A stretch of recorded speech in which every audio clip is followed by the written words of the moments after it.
Une production, Les Podcasteurs.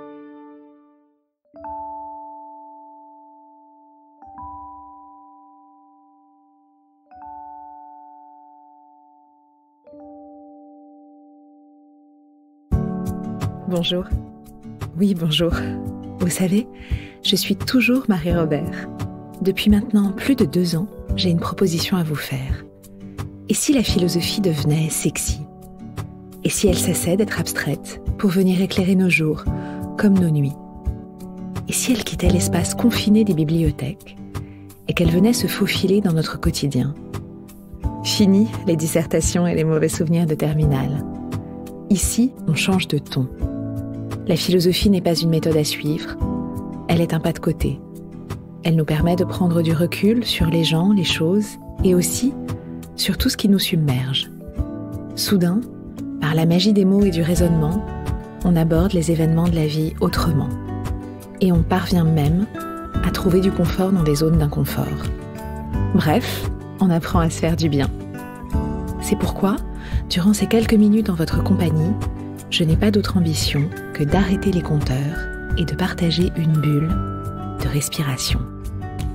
Laissons-nous inspirer et faisons ensemble notre désormais traditionnel petit pas de côté. Aujourd'hui, je vous propose un sujet particulièrement intime et pourtant particulièrement universel. Le genre de sujet qui nous concerne tous, sans exception, qu'on soit femme ou homme, qu'on soit avec ou sans, que ce soit une évidence, un refus, un renoncement, ou même un parcours compliqué. Ce sujet, vous l'avez peut-être deviné, c'est la maternité. Loin d'être un sujet féminin, c'est un sujet universel, un enjeu de société, une problématique métaphysique, un questionnement, et surtout, une origine commune. Puisque, quoi qu'on dise, et quel que soit notre chemin, nous sommes tous issus d'un ventre. Connu, inconnu, aimé, détesté, ici qu'importe, la maternité est le fondement du vivant. Et pourtant, comme nous allons le voir, le sujet n'est guère abordé en philosophie, comme si la raison n'avait rien à dire de cette chair en mouvement. Alors, et s'il était temps d'explorer tout cela ? Et s'il était temps de comprendre ce qu'il y a de philosophique dans ce thème vertigineux de la maternité ?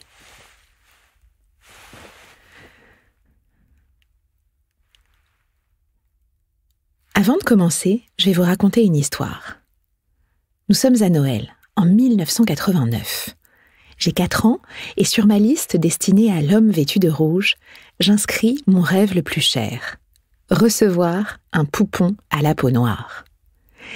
Et c'est ainsi que quelques jours plus tard, je déballe, comblé, mon premier bébé Corolle, que je nomme immédiatement Marius. Je l'observe pendant des heures. Sa différence physique me fascine, me touche, me rassure. J'en prends soin avec une attention extrême. Je l'aime encore plus parce qu'il n'est pas moi, parce qu'il ne me ressemble pas. L'anecdote est secondaire, banale. Et au fond, nos cadeaux d'enfants ne disent pas toujours grand-chose de nous. Et pourtant, il me semble qu'il se joue ici quelque chose de fondateur. L'idée que, dans mon histoire, la maternité ne soit pas reproduction du même, mais bien une exploration de l'altérité. Janvier 2022. J'ai désormais 36 ans. Et d'aussi loin que je m'en souvienne, dans les profondeurs de ma chair, j'ai toujours pensé adopter. Mon ADN m'indiffère, la transmission des gènes est un sujet que je trouve nauséabond, et je crois bien trop à l'acquis pour m'en détourner. J'ai passé ces 10 dernières années à sourire silencieusement devant la question « Et vous, qui exercez dans l'éducation, vous avez des enfants ?» refusant que ma réponse implique quoi que ce soit sur ma compétence. Quant à mon désir créatif, il est nourri quotidiennement par mon travail. Sans compter que la possibilité d'avoir un impact majeur sur l'existence de quelqu'un me terrifie. En somme, la question des enfants, chez moi, ne répond à aucune horloge biologique, à aucune nécessité. Et j'ai l'habitude de me détacher des injonctions sociétales. J'aime les enfants de toutes mes forces et je sais qu'il est inutile de les fabriquer pour leur donner tout notre être et tenter de les aider à ne pas devenir des adultes en souffrance. Mais, parce que la vie ne cesse jamais de nous surprendre, de nous confondre, de nous compromettre, parfois et souvent de nous émerveiller, en ce mois de janvier 2022, un mercredi après-midi, je me retrouve face à un test de grossesse positif. En voyant le résultat, j'ignore qui, de ma tête, de mon corps, de mon cœur, va succomber en premier. L'angoisse dévore chaque millimètre de mon épiderme. J'ai beau mesurer ma chance d'être enceinte, j'ai beau penser avec une tendresse infinie à tous les couples qui peinent à procréer, j'ai beau constater le contexte extrêmement heureux dans lequel je me trouve, la réalité demeure. J'ai peur. Un terrible vertige émotionnel et cognitif me submerge. Qu'est-ce que cette ligne sur un bâtonnet signifie ? Qu'est-ce qu'elle suppose ? À quel monde appartient-elle ? Soudain, c'est une avalanche d'interrogations, aussi absurde que triviale, aussi métaphysique que pragmatique. Vais-je survivre à cette nouvelle ? Comment être à la hauteur de cette rencontre ? Va-t-il m'aimer ? Vais-je être nulle ? Comment devenir mère en restant fille, sœur, amoureuse, coéquipière ? Est-ce que je vais avoir des nausées ? Est-ce que mon identité ne va pas être dissoute sous un tas de couches ? Est-on obligé de faire la conversation au parc ? Je déteste les parcs. Comment vais-je gérer une rentrée scolaire dans 4 écoles en étant enceinte de 9 mois ? Est-ce que cet individu dans mon ventre entend déjà toutes mes pensées ? Est-ce que je vais supporter qu'on me félicite 20 fois par jour simplement parce que j'ai eu un rapport sexuel ?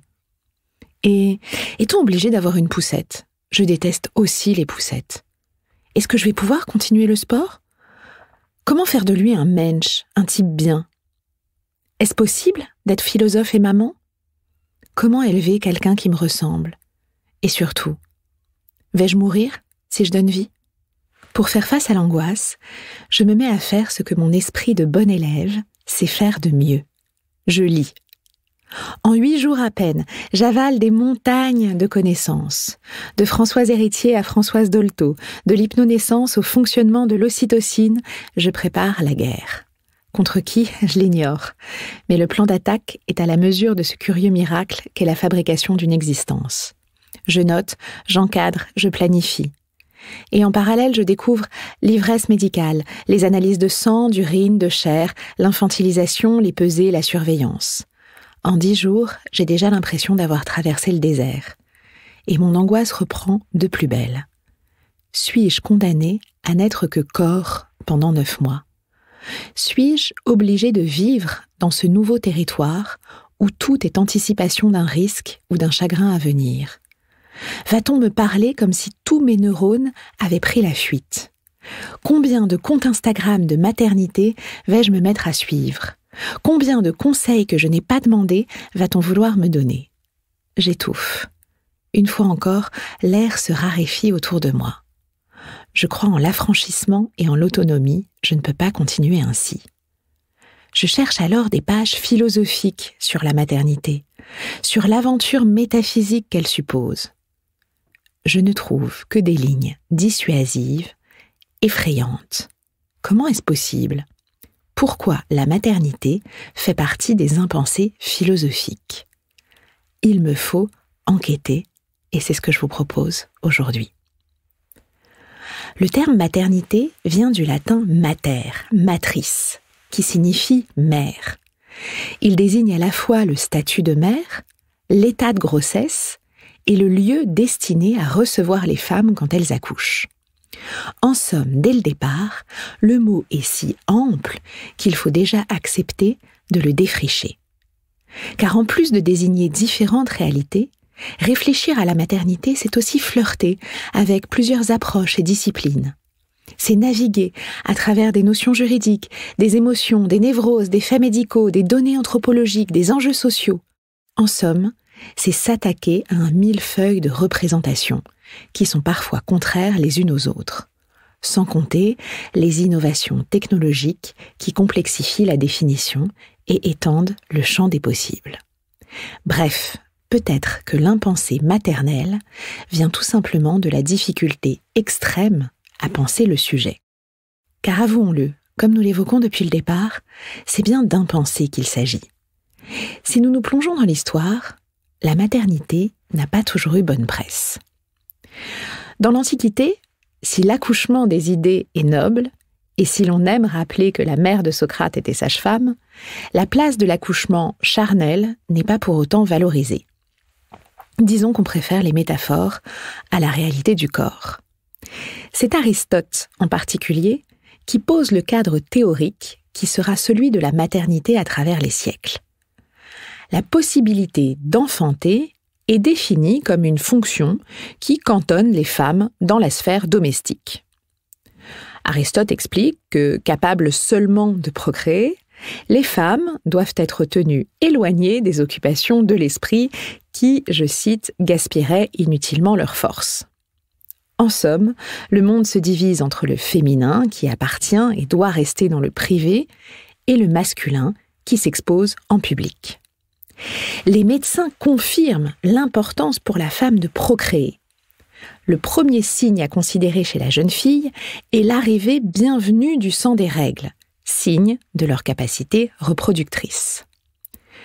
Comme l'expliquent Lydie Baudiou et Pierre Brulé dans leur ouvrage sur la maternité en Grèce antique, plus les jeunes filles ont leurs règles, plus on peut les marier et faire d'elles des mères.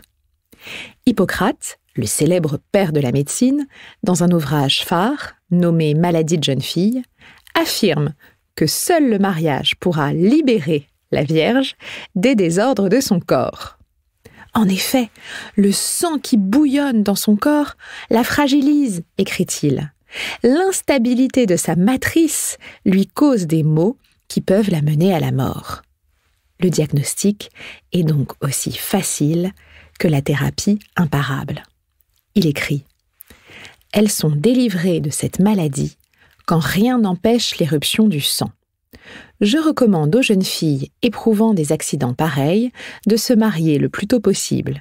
En effet, si elles deviennent enceintes, elles guérissent. » Ainsi, le père pourrait, s'il le fallait, se recommander d'un besoin physiologique pour donner précocement sa fille en mariage. Le médecin des jeunes filles, donc, scrute la venue du sang, sa régularité, sa bonne couleur, signe d'un bon fonctionnement ou d'une bonne physiologie. Cette régularité des règles fournit l'évidence de la disponibilité de ce corps à la maternité. Et voilà à quoi servent les filles à devenir des mères. Le sort de la maternité à l'Antiquité est fixé. La situation de la femme au Moyen-Âge ne s'améliore pas tout à fait. Elle est toujours considérée comme nettement inférieure à celle de l'homme. Perçue comme une éternelle mineure, comme la responsable du péché originel, et donc comme impure, elle a pourtant l'important et le terrible rôle de donner la vie. Comme le raconte Arnold van Gennep dans le folklore français, les rituels en faveur de la fécondité du couple étaient nombreux et divers. Si la grossesse tardait, l'épouse était tenue seule pour responsable. Son ventre, trop pauvre, ne pouvait mûrir la graine. À elle alors de visiter les sources miraculeuses et autres lieux bénéfiques. À elle de multiplier les pratiques magiques, les pèlerinages, les dévotions, les aumônes. Enfin enceinte, elle n'avait rien de particulièrement respectable en revanche. Son état était banal. Une épouse féconde, au Moyen-Âge, donnait un enfant tous les 20 ou 30 mois. Les intervalles étaient plus ou moins longs selon la durée de l'allaitement. Et bien sûr, la femme enceinte ne devait rien changer à son travail ordinaire. Et si elle impatientait son seigneur et maître, les cris et les coups pouvaient pleuvoir. Cependant, malgré ce traitement légèrement désagréable, le lien entre la mère et le fœtus était bien perçu. Une foule de prescriptions dictait le comportement de la future mère dans l'intention de protéger l'enfant. On redoutait beaucoup de voir naître un monstre, une bête, ou simplement un infirme qui serait à charge. D'où les innombrables pratiques conjuratoires. La femme pouvait écouter son corps exprimer ses envies qui étaient prises au sérieux et qu'on s'efforçait de satisfaire, malgré les mauvais traitements par ailleurs.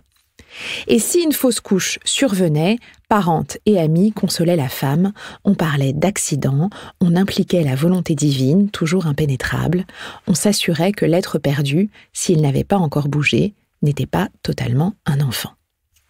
Au XVIIIe et XIXe siècle, si la maternité est toujours présentée comme l'accomplissement unique et véritable de la vie féminine, le regard change.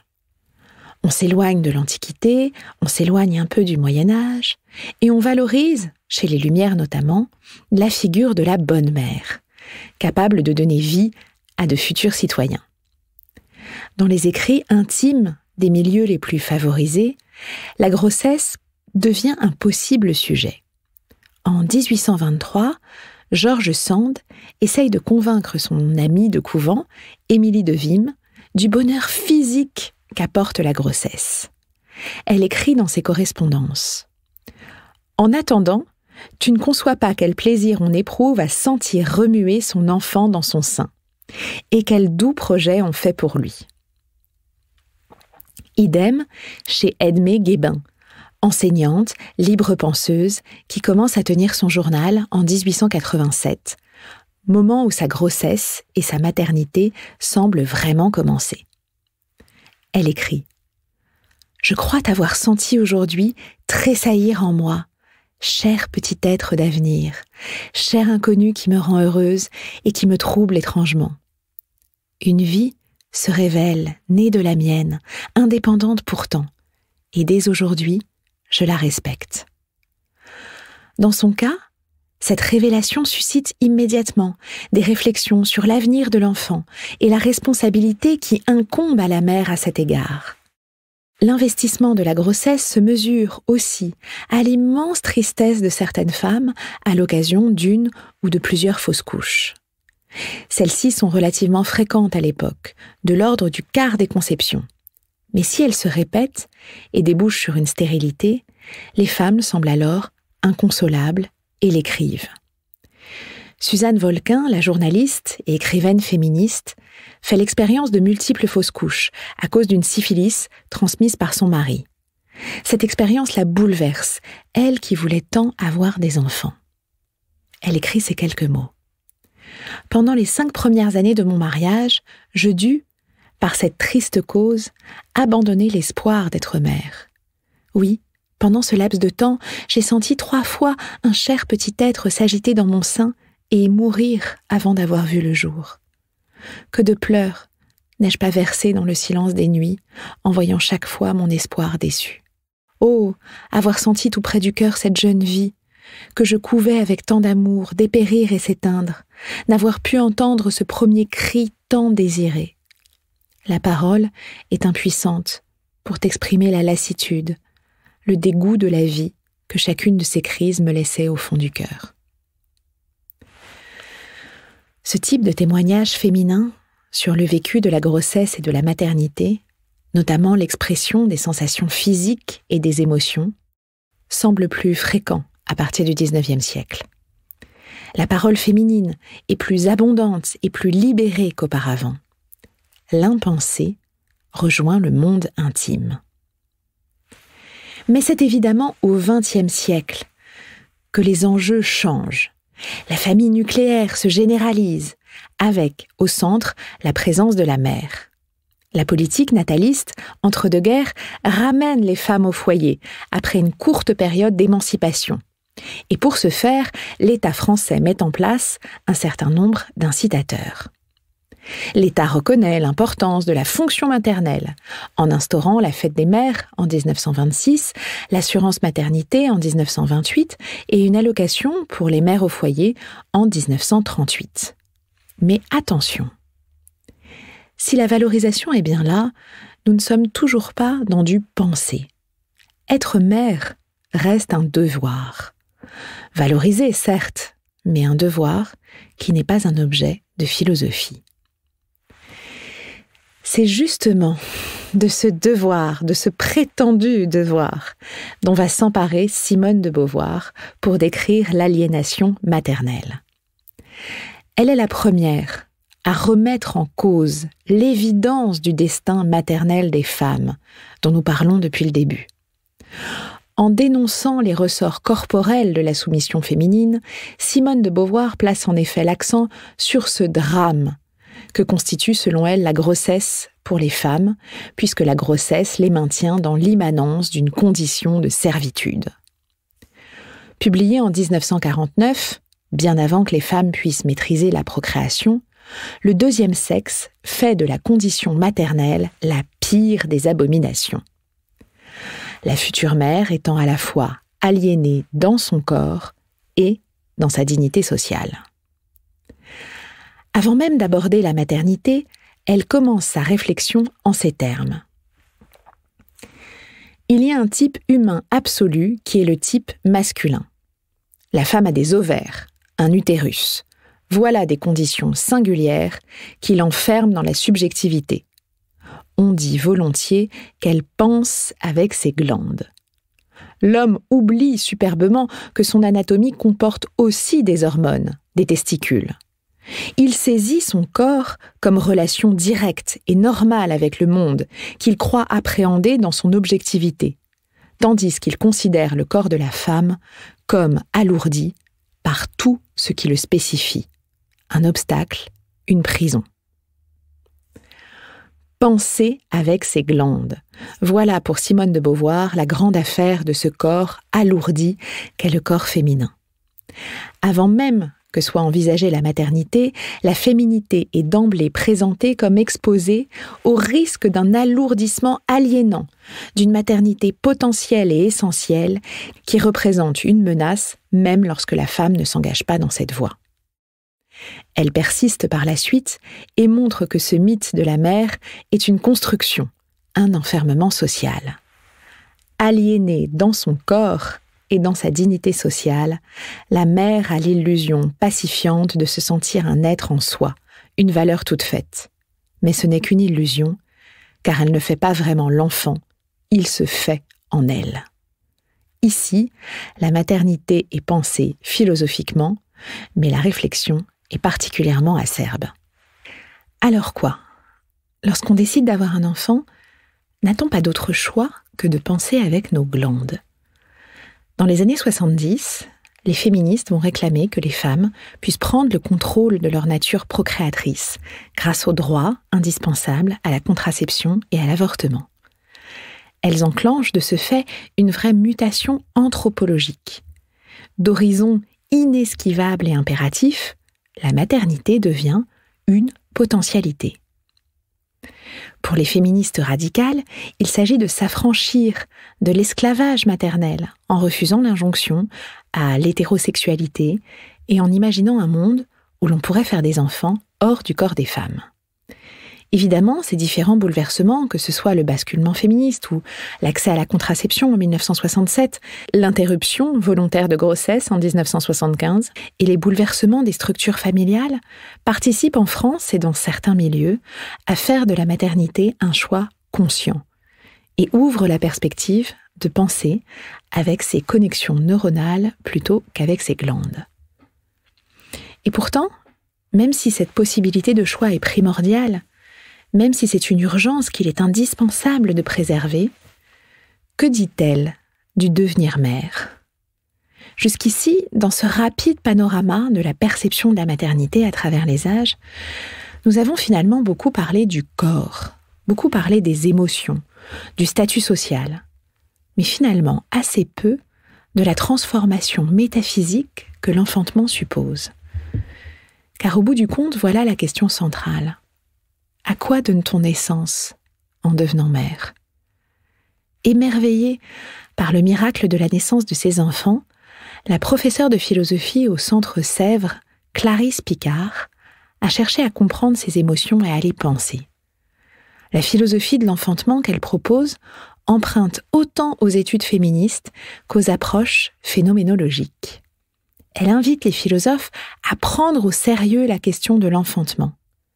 Clarisse Picard entend surtout dépasser un discours sur l'être mère, pour lui opposer une réflexion sur le devenir mère, qui, dit-elle, ne met pas d'abord l'accent sur l'essence, mais sur le devenir de la femme qui enfante, c'est-à-dire sur le mouvement de l'expérience en tant qu'expérience transformatrice. S'inspirant de Deleuze, elle se propose de créer un nouveau personnage conceptuel, la mère philosophe. Elle affirme « Une femme qui pense en tant que mère met en crise la posture de savoir et donc de pouvoir androcentré, qui se soutient de la seule référence au père, à la loi du père. Elle oblige la philosophie, les philosophes et leurs institutions à s'ouvrir et à faire leur un savoir nouveau, donc une sagesse nouvelle, qui se soutient de la référence à la mère, de la loi de la mère, cette loi du grand cycle de la vie qui travaille au cœur de la chair de tous les êtres humains et les reconduit au mouvement vivant de la vie. Mettre en pensée l'expérience, voilà l'horizon qui s'ouvre à nous, pas seulement en racontant l'accouchement, pas seulement en s'appropriant le corps, pas seulement en luttant contre les violences obstétriques, pas seulement en accompagnant la connaissance, mais aussi en pensant se devenir mère, en mettant des mots sur cette transformation. Sommes-nous au début d'une nouvelle ère? Pour conclure ce panorama singulier, aventurons-nous dans les propos si pertinents d'Adèle Vendrette. Elle écrit « Mon corps porte un enfant. Ma conscience attend cet enfant. On pourrait inverser les deux termes. Ma conscience, elle aussi, porte l'enfant. À trop vouloir marquer la distinction factice entre un corps et un esprit, cette partie de la philosophie a exclu a priori le corps comme lieu d'un accouchement réel. Elle s'est ainsi privée d'explorer ce que l'expérience inouïe de la grossesse pouvait signifier quant à l'exercice même de son activité. » Et me revoilà à mon point de départ. Nous sommes en octobre 2022, je viens de passer 9 mois idylliques, 9 mois de puissance. J'ai sauté, nagé, travaillé, j'ai planifié, conçu, écrit. J'ai ignoré, voyagé, traversé. J'ai été aussi chanceuse qu'inarrêtable. Il n'y a aucune prétention dans ce propos. Au contraire, j'ai été inarrêtable parce que j'ai été à ma juste place, la mienne. Une place imparfaite, confuse, tangente, sur une crête, entre l'éclat de rire et l'éclat de larmes. En somme, une expérience. Et puis, le 7 octobre, par un jour d'automne, de soleil et de grève du personnel soignant, la tête haute et le poing levé, mon fils, James, est arrivé. À la seconde même où j'ai croisé son regard, j'ai compris combien il était une révolution, l'incarnation de cette altérité tant recherchée, tant souhaitée. Il est autre parce qu'il m'apprend. J'ai une immense gratitude à l'idée qu'il m'ait choisi et de pouvoir devenir son partenaire dans cette existence. Ses yeux contiennent déjà toute la conscience du monde, toutes ses énigmes et son chaos, toute sa douceur et ses possibles. Je n'ai pas toujours les réponses à mes questions. Je ne crois pas que j'aime particulièrement être mère, mais j'ai la certitude que j'aime être sa mère à lui, dans cette expérience intrinsèquement intime que je ressens dans tout mon corps et dans tout mon esprit. Et c'est peut-être là que se joue tout l'enjeu de cet événement. C'est que la maternité ne correspond pas à un idéal, mais à l'évidence d'une force qui donne une nouvelle lueur au jour. Merci James de m'avoir adopté. Merci à vous pour votre écoute. N'oubliez pas qu'ici, il n'est pas question de leçon, mais juste d'une proposition, d'une hypothèse qu'il vous appartient de confirmer ou non. On se retrouve dans 15 jours. En attendant, n'oubliez pas de lire, d'oser et de vous rappeler qu'il n'y a rien de plus sexy que la philosophie.